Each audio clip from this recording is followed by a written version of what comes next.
Es un honor, un placer compartir la palabra de Dios en nuestro medio y a la misma vez también compartir la palabra del Señor a nuestros diversos hermanos que están en la conexión con nosotros ya en diversos lugares del Perú y también del extranjero. Ya me llegaron algunas notas, bendiciones, saludos a los hermanos de Argentina, a los hermanos de Chile, que ya están, como se llama, en conexión con nosotros. Y pues en el Perú, en muchos lugares y en muchos rincones que mantienen ya nuestra sintonía. Inclusive hay hermanos que me están pidiendo para transmitirlo a través de sus programas radiales. Esta es una bendición del Señor. En esta mañana estamos, como se llama, con una presencia disminuida de hermanos, porque falleció un hermano de parte de la familia de acá de la iglesia. Y como se llama, entonces una buena presencia de hermanos, hermanas en esta mañana no estarán con nosotros, de manera que inclusive suspendimos la Santa Cena que teníamos programado para ahora y la hemos dejado para el próximo domingo con la finalidad de que puedan todos participar de esta bendición del Señor. Vamos a ir a la palabra y les invito a ir a Lucas capítulo 13. Lucas capítulo 13. Vamos a tomar allá la palabra de Dios programada para este día. Seremos precisos para bendecir al pueblo del Señor en los diversos lugares que están en nuestra sintonía. Gracias a Dios. Al final estaremos orando y ministrando fortaleza, poder, restauración, reconciliación, realmente para cuantas vidas que esperan en el Señor. Vamos a ponernos de pie para leer la palabra de Dios. Lucas capítulo 13. Vamos a leer los primeros versículos. Tenemos allí esta palabra. Repito una vez más, Lucas capítulo 13 del versículo 1 hasta el versículo 9.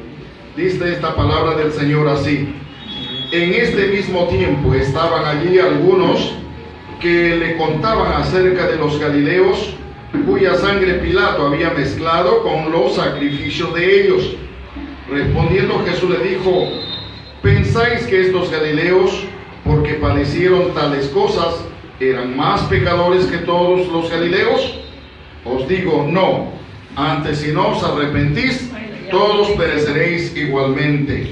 O aquellos 18 sobre los cuales cayó la torre en Siloé y los mató, ¿pensáis que estos eran más culpables que todos los hombres, que dice la palabra del Señor, que había en Jerusalén? Estamos leyendo el versículo 5. Os digo, no antes, si no os arrepentís, todos pereceréis igualmente. Dijo también esta parábola: tenía un hombre una higuera plantada en su viña, y vino a buscar fruto en ella, y no la halló. Y dijo al viñador: he aquí, hace 3 años que vengo a buscar fruto en esta higuera y no hallo. Córtala. ¿Para qué inutiliza también la tierra? Él entonces respondiendo le dijo: Señor, déjala todavía este año, hasta que yo cabe alrededor de ella y la abone. Y si diere fruto, bien, y si no, la cortarás después. Vamos a tener una palabra de oración.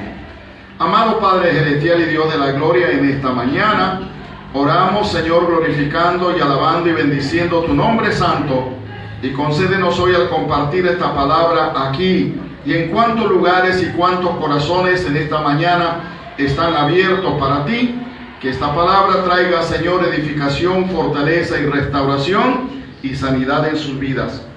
Así declaramos esta gracia y lo hacemos en el nombre de Jesús. Liberen sus manos y denle un aplauso a Sus en esta mañana.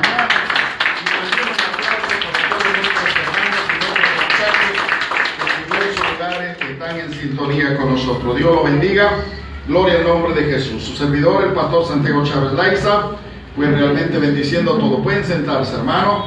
Gloria a Jesús. Y a nuestros amigos y hermanos que están en nuestro contacto, lo bendecimos desde aquí, y que la palabra del Señor halle un espacio en sus vidas.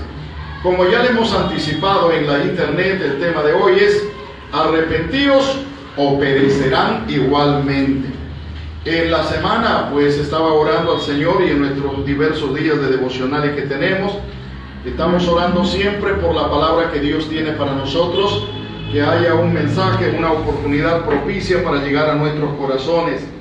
Y hoy Dios nos dio esta palabra realmente para hacernos llegar la claridad y, como se llama, la urgencia del mensaje de Dios que usa para su pueblo, usando muchas formas de llegar a través de la parábola, las metáforas, ejemplos. Y hoy Dios nos dio una palabra basada en el ejemplo de la higuera. Pero antes, a manera de introducción, cuando hemos leído los primeros versículos de este pasaje del capítulo 13 de Lucas, encontramos que, como se llama en aquellos días, se rumoreaba dos cosas de accidentes tremendos que habían pasado allí en las tierras de Israel. Una de ellas era que realmente el gobernador de aquellos días había hecho matar a algunos galileos. Y en otro lado, donde una torre cayó sobre otro grupo de personas, y realmente el dicho de la gente, ¿cuál era? Eso le sucedió porque eran más pecadores que el resto de los hombres. Y hoy en día la tendencia humana de nosotros es así. Cuando hay un acontecimiento en una persona, en alguien, decimos, ese se lo merecía, porque su vida, su camino, su forma de tal manera era pues tan decaída, tan descarriada, una persona que no obedecía a Dios, y etcétera, etcétera. Ponemos cualquier adjetivo negativo. Pero ¿cuál fue la respuesta de Jesús? No piensen que sobre esos galileos o sobre quienes cayó la torre de Siloé, eran más pecadores que los demás. Yo os digo, si no os arrepentís antes, todos pereceréis igualmente. Claro, no había de ninguna forma ni manera de qué justificarse, porque la verdad es que Dios tiene todos los asuntos en el corazón y en la vida. ¿Y quién mejor? Jesús conocía el corazón de aquellos hombres. Pero Él dio realmente una palabra muy precisa, muy concreta, tomando los ejemplos de la higuera, para decirle tanto al pueblo de Israel de todos los tiempos que le ha dicho, y en aquellos días era mucho más candente, para decirle, mire, 3 años hace que estoy desarrollando mi ministerio en este lugar, y hasta el día de hoy no he visto resultados. Ahí vamos a entrar en el tema de fondo de la palabra, cuando el Señor va a empezar a ajustarle al pueblo de Israel, tocando los últimos días de su ministerio, porque aquí el Señor ya está en sus últimos días y está apretando su mensaje, su palabra, para que el pueblo de Israel tomara sus determinaciones muy firmes, muy serias, muy fuertes. Pero Él lo hace en el ejemplo de la higuera. Y cuando yo me he puesto a analizar sobre la higuera, encuentro a la luz de la palabra del Señor, hay 3 higueras que aparecen en la Biblia, y cada una de ellas tiene una razón muy importante para luego presentársela, el trato de Dios al pueblo de Israel, y luego también a nosotros en nuestros días, en nuestro tiempo, a la iglesia del Señor Jesucristo. Y la primera higuera realmente que encuentro en la palabra de Dios es la higuera de malos frutos, de acuerdo a Jeremías 29:17. La higuera de malos frutos. Había una higuera que producía, que también lo habían sembrado allá en las tierras de Israel, pero cuando esperó cosechar buenos frutos, dice que esta higuera produjo ¿qué? Malos frutos. Ustedes lo van a ir viendo a la luz de la palabra del Señor allá, que cuando Dios quiere y Dios busca en su pueblo aprovechar sus buenos frutos, resulta que no estaban buenos esos frutos. Y de acuerdo a Jeremías capítulo 8 versículo 13, dice que estos frutos eran tan malos que Dios determinó qué hacer con esta higuera. Determinó cortarlo. Usted sabe que vamos a ver en el Nuevo Testamento, cuando el Señor Jesucristo dice, todo árbol que no da buen fruto, ¿qué hay que hacerlo? Eso lo dijo el Señor Jesucristo mismo. Todo árbol que no da buen fruto hay que cortarlo, hay que eliminarlo. Y en el Antiguo Testamento Dios le está diciendo, yo sembré una higuera, y esa higuera debería producirme frutos para que todos coman, para que todos participen de ella. pero cuando fui a buscar sus frutos y probé, sus frutos no eran buenos. ¿Qué está diciendo Dios a través del profeta? Usted sabe que Jeremías desarrolló un ministerio fuertísimo en los días finales de la estadía del pueblo de Israel en su tierra, cuando ya la copa de la ira de Dios ya se llenaba de haber soportado tanto a un pueblo duro, difícil y rebelde, que no obedeció su palabra a través de la palabra profética, a través del mensaje que Dios le daba vez tras vez. Sin embargo, el pueblo era duro, era difícil y no correspondía al mensaje de Dios. Entonces, cuando Dios le está diciendo a través del profeta: yo les planteo a ustedes como una viña preciosa, les puse ahí como una higuera que debería cosechar los mejores frutos, porque mi tierra es tierra buena. ¿Qué tipo de tierra era? Dios le dijo al pueblo de Israel cuando los sacaba de Egipto y los llevaba a la tierra prometida. ¿Qué tipo de tierra le dijo que sería? Una tierra que fluía ¿qué? Una tierra que fluía leche y miel, la tierra más envidiable del Medio Oriente. Y Dios plantó allí esta higuera, pero lamentablemente cuando él fue a buscar frutos, no halló esos frutos que le esperaba. Hermano y hermana, esto me preocupa, porque realmente es el carácter, es la conducta del pueblo cuando no obedece a Dios. Isaías, el capítulo 65, del versículo 1 al 3, dice que Dios realmente había dado muchas oportunidades a su pueblo. ¿Cuántas veces dice: tuve mis brazos, mis manos extendidas hacia ustedes, para que se vuelvan, para que retornen, para que realmente empiecen las obras buenas que yo les había dado, enseñado en mi palabra? Pero me cansé de un pueblo duro, de un pueblo difícil. Dios siempre es, ha sido, es y será un Dios de oportunidades, pero no siempre Dios tendrá que pasar por alto cuando el hombre se rebela contra él. Dice el libro de los Hebreos que Dios es un Dios de amor, pero que también es también un fuego consumidor. O sea, no puede él soportar todo un tiempo, toda una vida, cuando el ser humano se rebela. Entonces volvemos allí a Jeremías, cuando dice que sus frutos son tan malos y que Dios tendría que cortarlo, esa higuera. Ahora, desde Malaquías hasta Juan el Bautista, hubieron 450 años que no hubo palabra profética. Y la palabra de Dios en esos días escaseaba. Pero había la ley, había la palabra, Dios había levantado sacerdotes. Y de todas maneras quedó un pueblo temeroso de Dios. En aquellas etapas, cuando el pueblo de Israel reconstruyó el templo bajo el mando de Esdras, de Nehemías, los profetas Ageo, Zacarías. Sin embargo, el pueblo de Dios igual otra vez volvió a contaminarse. Y cuando aparece Juan el Bautista con su ministerio allá a las orillas del río Jordán, ¿cuál era su mensaje? ¿Cuál era su palabra? Dentro de todos ellos: arrepentíos y convertíos, porque el reino de los cielos se ha acercado. Y le empieza a decir al pueblo de Israel, allí lo vamos a ver en la palabra, en Mateo 3, 9 y 10, donde le dice al pueblo: no se confíen ustedes porque dicen que son descendientes de Abraham. ¿Quién era Abraham? Una sola palabra. ¿Quién es Abraham? El padre de la fe. El padre en cuya fe realmente las naciones, los pueblos de la tierra y del mundo serían bendecidos. Por eso es que Dios le dijo: en ti serán benditas todas las familias de la tierra. Aleluya. Y el pueblo de Israel se jactaba de eso. Pero ¿qué le dijo Dios? No penséis dentro de vosotros: nosotros somos hijos de Abraham. Pero ¿qué le dijo allí en el versículo 10? ¿Usted lo está viendo en la palabra?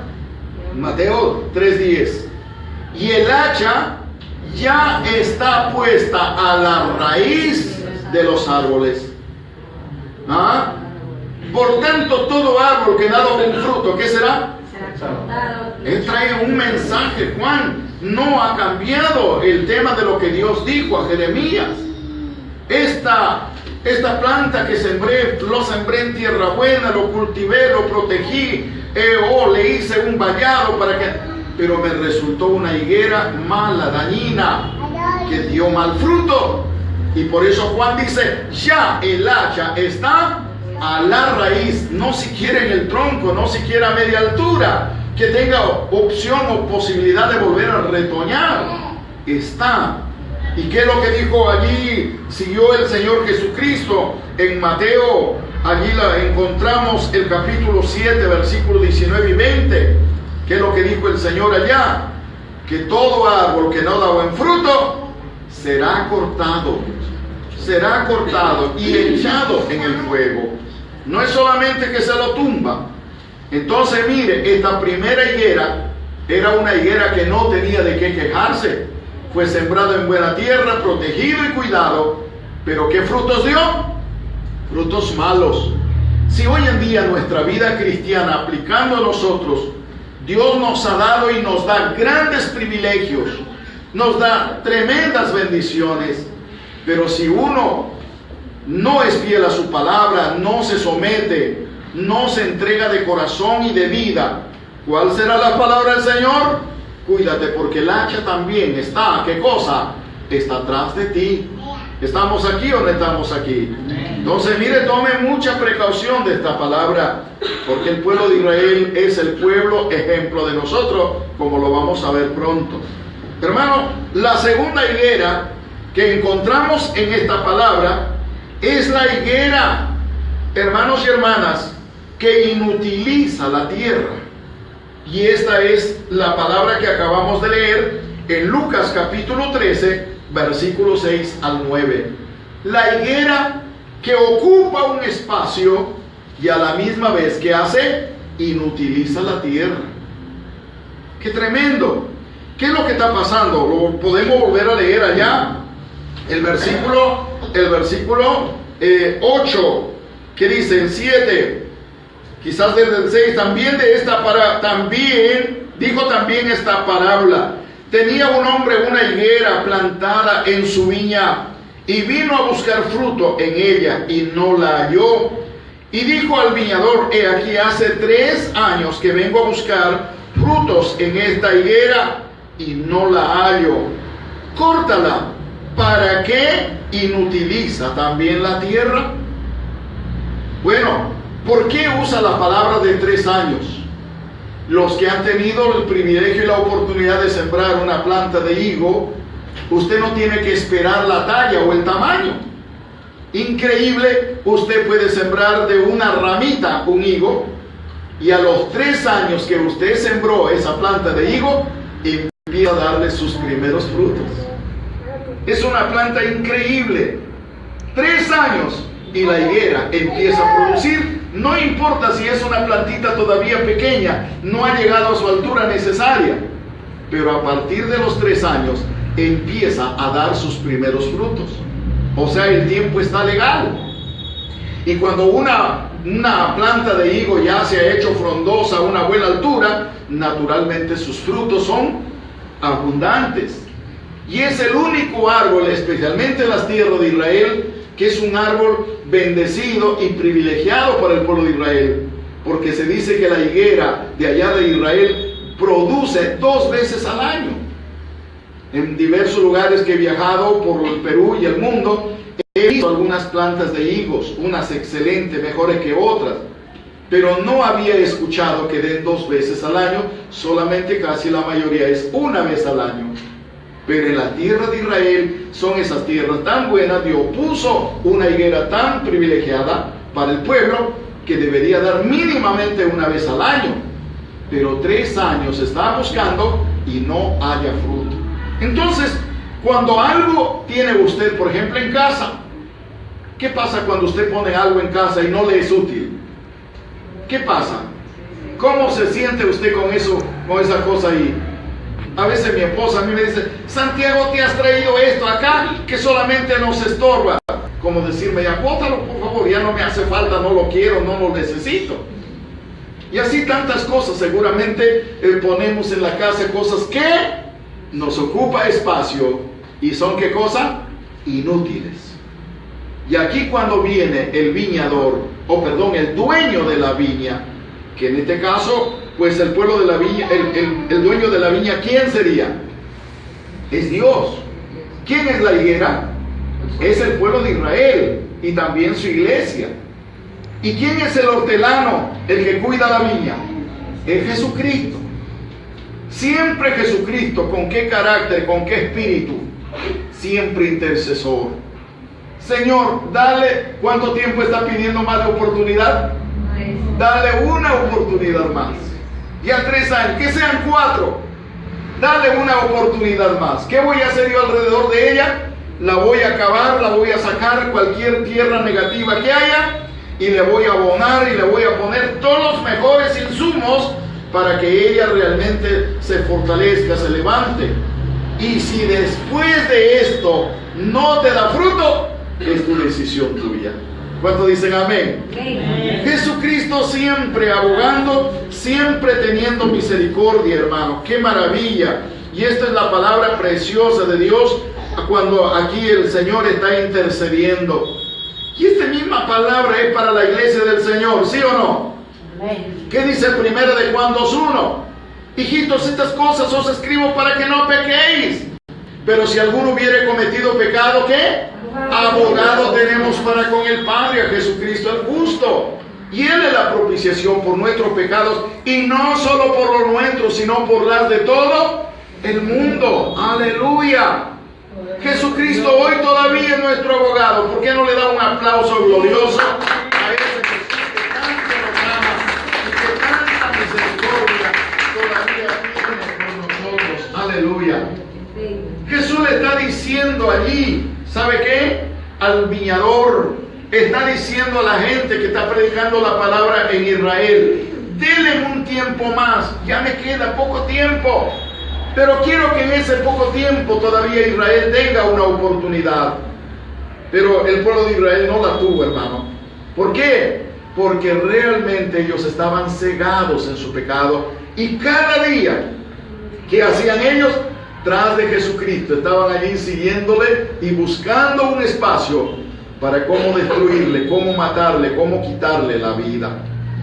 Pero Jesucristo todavía en su espíritu realmente de abogado sigue intercediendo. Dale un año más, hermano, por nosotros sigue, dice la palabra, sentado a la diestra de Dios. ¿Y qué? Intercediendo por nosotros. Pero hay una pregunta interesante: ¿hasta cuándo Jesucristo será nuestro abogado? ¿Será nuestro abogado por la eternidad? La Biblia dice que no. Seguirá siendo nuestro abogado hasta la hora que la iglesia perdure, esté aquí en la tierra. Pero tan pronto la iglesia haya sido llevada a los cielos, a las bodas del Cordero, Cristo ya no será más el abogado. De allí para allá, ¿cuál será su papel? El ministerio de Jesús, de ser el juez de este mundo, el juez de toda la tierra. Ya se acabó su papel de abogado. Mi hermano, mi amigo, tú que de repente el Señor te está hablando a tu vida, a tu corazón, ¿cuántas veces ha estado tocándote para que ordenes tu vida, tu corazón, tu ser entero en la presencia del Señor? Pero hasta hoy sigues resistiendo. Llegará el momento, la palabra de Dios dice que va a llegar el momento cuando el hombre será confrontado con Dios y su corazón va a ser quebrantado. Entonces tenemos que tener mucho cuidado en este sentido. Hay una tercera higuera, y la tercera higuera es aquella higuera frondosa pero sin fruto. Vamos a verlo allí. Esto está en Marcos capítulo 11, versículo 12 al 14. Una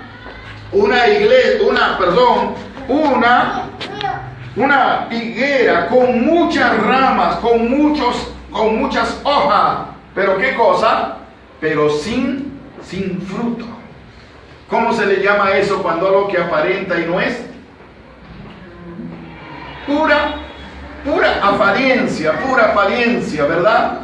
Dice que Jesús volvía de Betania y se iba al templo, o venía de Jerusalén y se iba a Betania, y a él siempre estaba yendo y volviendo a este pueblo, era su lugar casi de estadía, y tuvo hambre. Al volver de Betania tuvo hambre y vio en el camino una higuera muy grande, muy linda, muy frondosa, con mucha hoja, y fue a buscar fruto, pero no halló. Pero el escritor bíblico dice: ¿por qué no tenía fruto aquella higuera? porque no era tiempo de fruta. Y yo más de una vez me he preguntado, ¿pero por qué Jesús tuvo que secar una higuera si no era el tiempo de su fruta? Perdóneme que le voy a decir a todos, por muchos años yo he vivido con esta interrogante. ¿Por qué?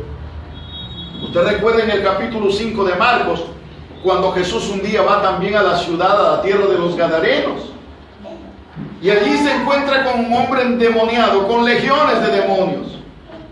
Y cuando Jesús le ordena a los demonios que salgan de aquel cuerpo, ¿qué le dicen los demonios?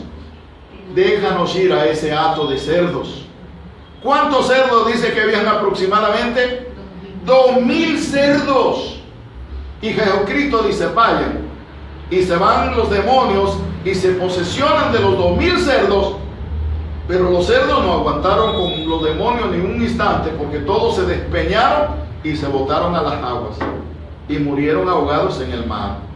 Mira, es como si en el caminar bíblico encontráramos solamente que 2 veces Jesucristo hace lo que nunca realmente hacía con la naturaleza. Una, secar una higuera que no era su tiempo de fruto.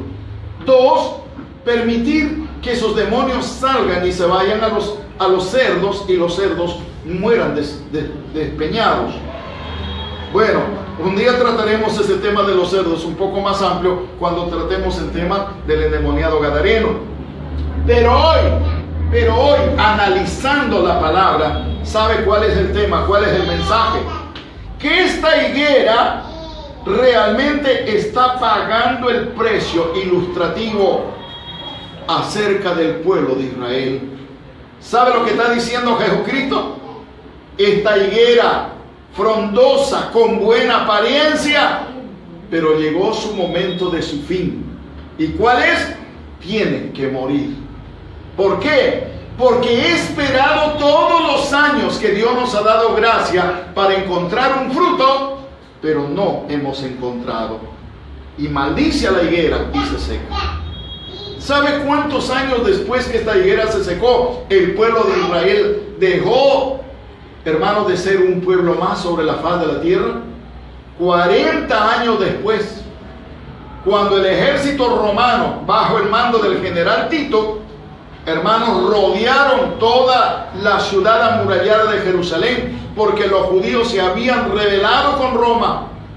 Y dice, hermanos, que estaban por varios meses encerrados allí, que no tenían ya qué comer, empezaron a comer a sus propios hijos. Y algunos empezaron a hacer brecha y salirse por algunos huecos que habían hecho túneles. Hermano, y hasta que el general Tito tomó la ciudad, la quemó y la destruyó totalmente. Aquella higuera frondosa y sin fruto declaró: así va a ser el pueblo de Dios. Hay cosas que se tienen que sacrificar para dar un mensaje de advertencia a los demás. Algunos lo entienden, otros no lo entienden.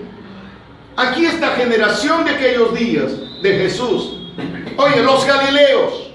Oye, esos que cayó la torre de Siloé eran más pecadores. Y ellos se justificaban porque no tuvieron esta prueba. Pero ¿cuál era el mensaje de Jesús?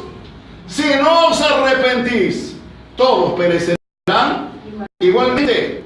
Wow, porque la Biblia dice que delante de su presencia no hay ¿qué? No hay justo ni aún uno. No hay justo ni aún uno.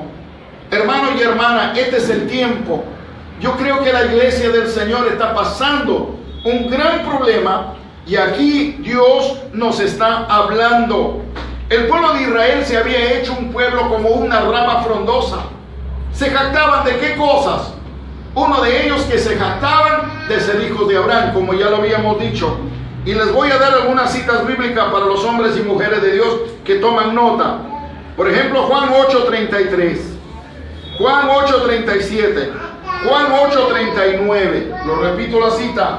Juan 8:33, 37 y 39. ¿Cuál era la jactancia del pueblo de Israel cuando Jesús les encaraba? Ustedes son hijos del diablo. No, nosotros no somos hijos del diablo. Ni siquiera somos hijos de fornicación. ¿Qué decían ellos? Nosotros tenemos a un padre que se llama Abraham.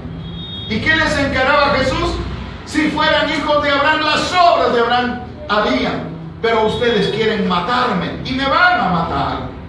Y yo le digo que el padre de ustedes es el diablo y no es Abraham. Que la misma boca de Jesús lo diga y que la palabra del Señor sea tan fuerte. Pero ellos no, ellos seguían. Wow, una pregunta interesante que se ha dado por mucho tiempo. ¿Dios tiene nietos? ¿Dios tiene nietos? Dios no tiene nietos, Dios solo tiene hijos. Y aquí está el gran problema de muchas personas y de mucha gente que se jacta. Y hasta podría ser hijo de un pastor, de un misionero, de un evangelista, de un gran hombre, una mujer de Dios que pague el precio de su fidelidad al Señor en la iglesia. Ah, no, yo tengo un papá que ora por mí. Yo tengo una mamá que le sirve a Dios. Yo tengo padres pastores. ¡Wow! No. No, en la Biblia no hay nietos, solamente hay hijos. ¿Y qué le dijo aquí Dios a este pueblo de Israel? No porque ustedes dicen que son de Abraham, ustedes están exceptuados de que no haya un juicio sobre ustedes. Dios ya les ha tratado toda una historia, pero ustedes siguen allí, en ese camino raro, perverso, dañino. Otra cosa que ellos se jactaban, ¿cuál era? Que ellos habían logrado reconstruirse uno de los templos más famosos de aquellos días. En la época de Esdras se empezó a reconstruir el templo. ¿Y cuántos años duró la reconstrucción de ese templo? No fue de la noche a la mañana. Le demoró 46 años, hermano. Ya habría pasado hasta una generación y no terminaban el templo. Pero al final, cuando lo terminaron, allí Lucas especialmente nos presenta Lucas 21, 5 y 6, dice que el templo que habían logrado reconstruir el pueblo de Israel en Jerusalén se había convertido en un templo muy suntuoso, en un templo, gracias hermana, muy próspero. Estaba otra vez adornado, quizás no en el 100% como lo había hecho Salomón, pero tenía mucho oro, mucha plata. Tenía, hermanos, sus adornos con piedras preciosas. Era un templo envidiable. Y que hasta los judíos, ¿sabe qué? Para los prosélitos, los gentiles que se habían convertido al judaísmo, le habían hecho un atrio que se llamaba el atrio de los gentiles, donde ellos no podían pasar a adorar por más entregados a Dios que estuvieran. No, los gentiles no pueden entrar a nuestro templo tan bello, tan hermoso, tan suntuoso, tan precioso. Así que los gentiles se quedan allí. Ahí le hicieron un lugar de adoración para los gentiles.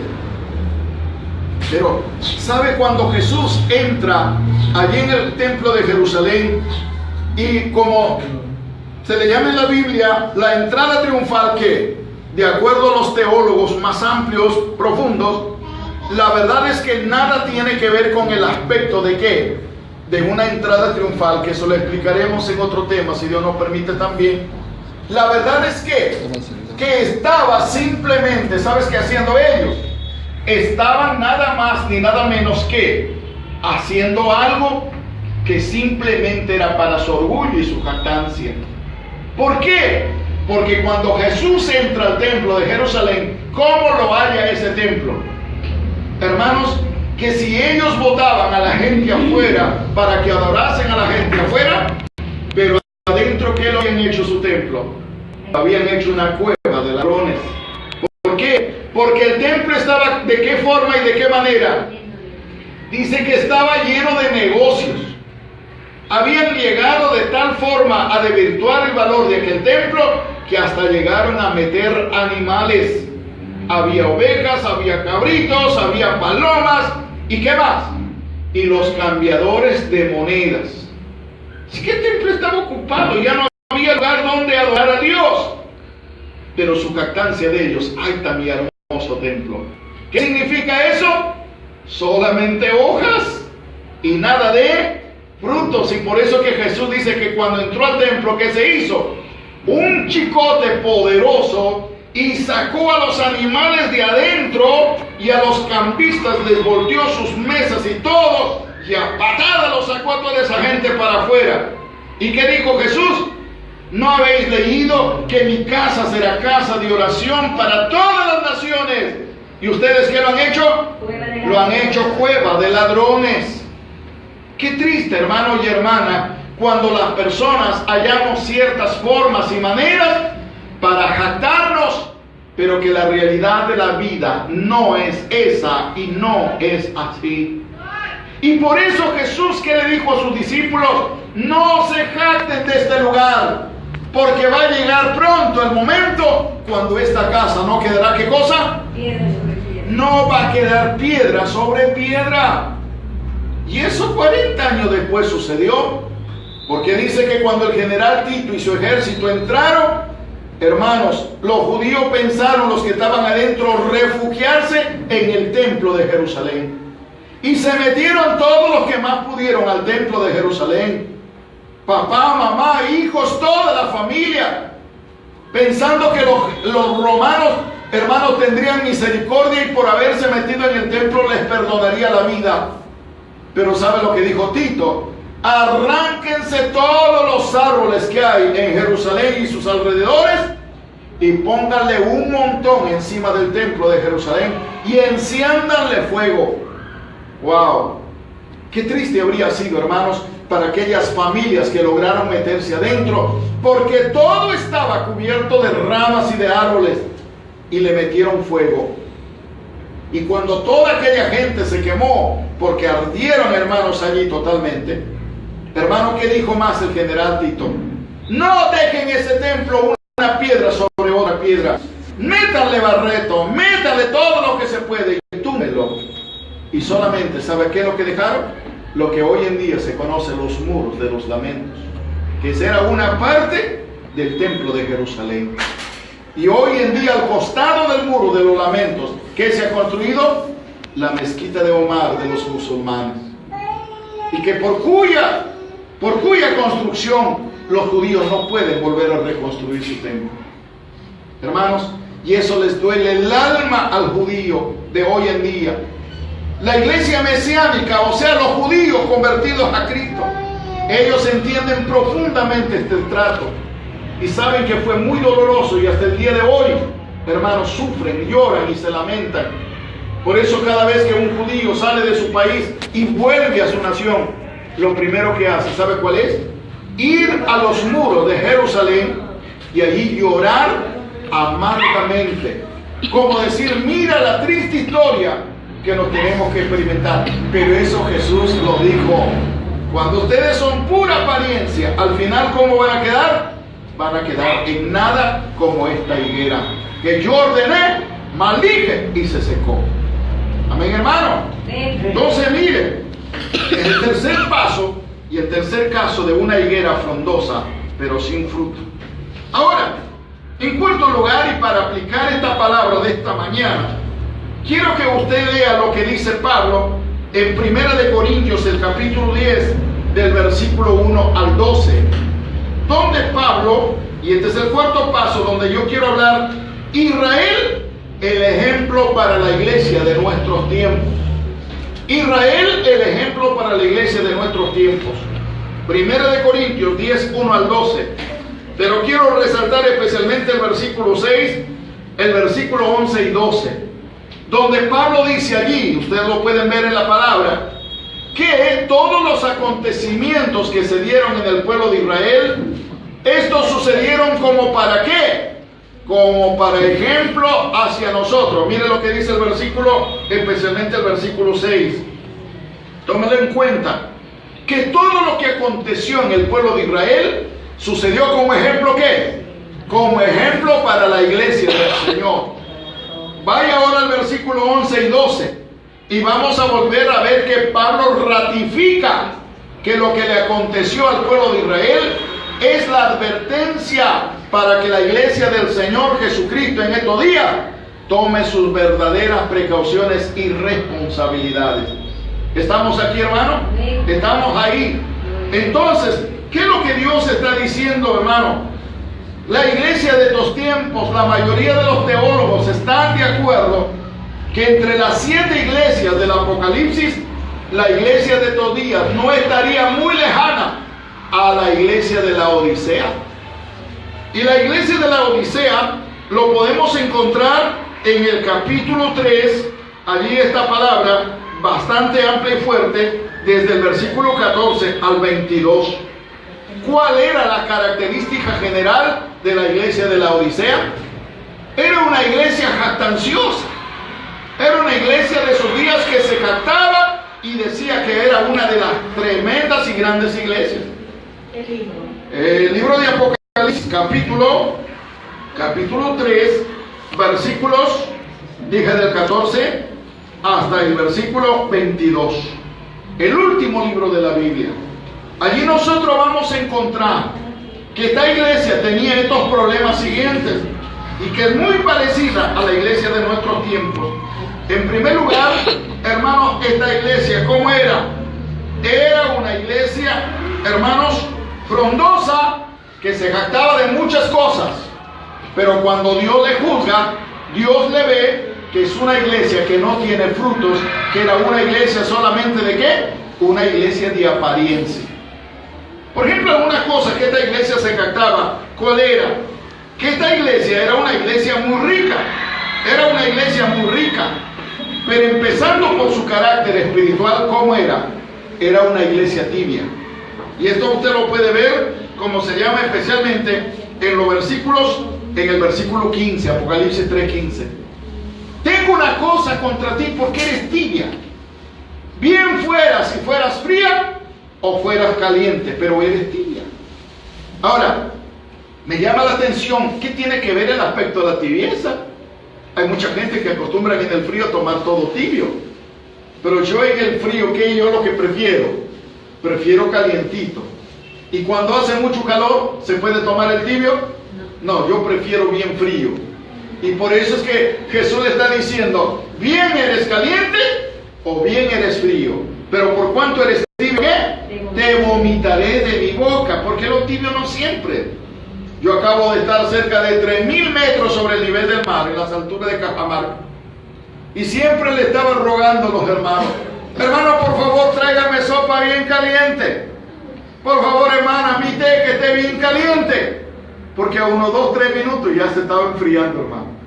Y entonces uno, para aprovechar algo caliente, tienes que tomar rápido. ¿Por qué? Porque luego, cuando te dan comida grasosa, ¿luego qué?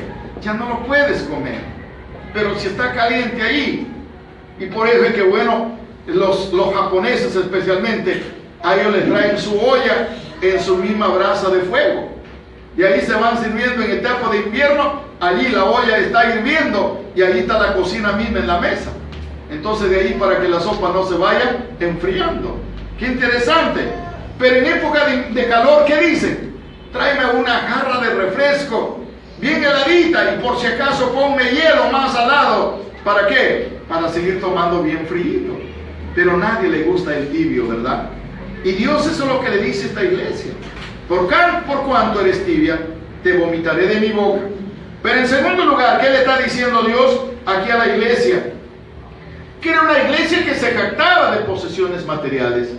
Era una iglesia rica, que tenía oro, que tenía plata, que tenía piedras preciosas.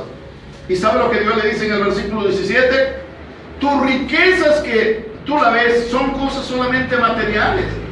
Pero yo te aconsejo que de mí compres las mejores riquezas. Oh, gloria a Dios, de mí. No de lo que te dé el mundo, no lo que te puedes tú posesionar en la tierra. Yo he viajado y estoy viajando por la gracia de Dios por todo lado. Y he encontrado que una de las jactancias del ministerio de Todías, ¿sabe cuál es? Construir mi templo. Construir mi templo, no importa si es 5 por 20 o es 5 por 10 o por 12, ya construí mi templo. No, aunque no tengamos gente, pero ya hemos construido el templo. Y ahora sí, aunque Dios me recoja. Nosotros estuvimos con mi esposa en un congreso muy importante en Buenos Aires, Argentina. Y una doctora, una mujer teóloga en Biblia, hermano, habló acerca de los bienes de esta tierra, acerca de la cultura del reino. Y esta mujer de Dios dijo así con un corazón muy abierto: no está mal tener cosas en esta tierra, pero sabes que cuando te vayas Las únicas que vas a encontrar en el cielo, ¿cuál es? Lo que Jesucristo dijo: haceos tesoros en el cielo, donde no hay ladrones, donde no hay orín ni polilla que corrompa, porque donde está tu tesoro, ¿qué estará? Ahí está tu corazón. Hoy hay misiones en el mundo que han llegado a esa conclusión. Hay misiones, iglesias locales. Pastor, ayúdeme con una ofrenda de amor, una ofrenda misionera para construir mi templo. ¿Y sabe lo que la misión dice? No, te podemos dar todo el dinero que podamos, pero para campañas evangelísticas, para edificar la iglesia, para edificar la familia, para salvar a los niños, porque ellos cualquier rato se van a ir con Cristo. Pero si te damos para un muro, te damos para un ladrillo, te damos para un fierro, te damos para cemento, eso se va a quedar aquí. Pero lo que se construye y lo que se forma en las almas, eso van a ir para arriba. Por eso en mi viaje misionero lloro mucho al Señor. Señor, ayúdame siquiera a llevar un alma a tus pies, un alma a tus pies. Si por un alma he tenido que gastarme 150, 200 dólares en este viaje, 300 dólares, pero un alma, ¿qué cosa?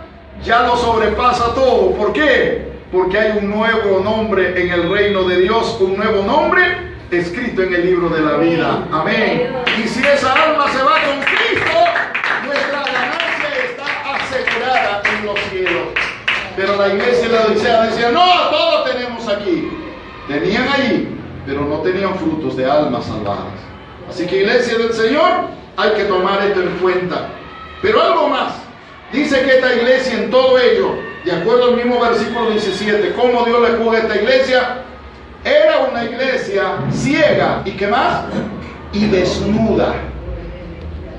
Era un pueblo desventurado. ¿Qué significa eso? Que realmente estaban desaprobados por Dios. Cuando habla de una iglesia ciega, hermano, le está diciendo: ustedes no tienen rumbo, ustedes no saben a dónde van, ustedes no tienen propósito, ustedes no tienen fines definidos, están haciendo las cosas al toqueteo, al azar. Y este es el gran problema cuando no definimos nuestra visión y el ministerio que queremos hacer para la gloria de Dios. ¡Desnudos! ¡Wow! Ellos se jactaban de que tenían la ropa más fina, más linda, pero a mi presencia yo te veo desnudo. Porque en la presencia de Dios la única ropa, ¿cuál es la ropa que vale? Ser vestido por la gracia de nuestro Señor Jesucristo. Amén. Esa vestidura que Él mismo nos puso por la fe en la hora que entregamos nuestra vida a Cristo Jesús. ¿Es así o no es así? Esa es la única que va a cubrir nuestra desnudez en toda área. Otra, vamos a seguir pobres y miserables delante de Él. Concluimos con esta palabra. Sin embargo, la palabra del Señor siempre demuestra que hay una oportunidad.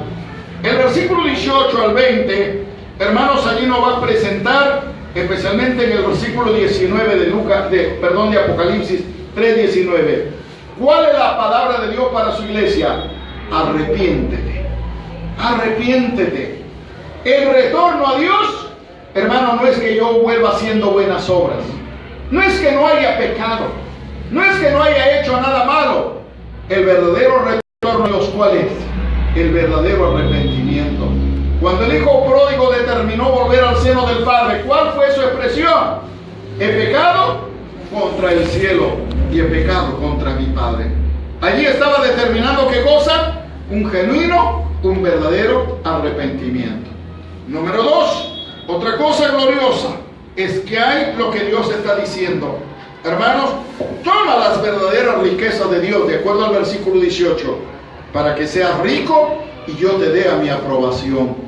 ¿Cuál es nuestra riqueza de nosotros en la presencia de Dios? Que cumplamos con nuestros deberes cristianos, que cumplamos con llevar la palabra, que cumplamos, hermanos, con edificar nosotros y edificar a los demás. Y por último, Dios le está diciendo aquí a esta iglesia, Apocalipsis 3:20 al 22, ¿sabes qué? Yo estoy tocando la puerta de tu corazón.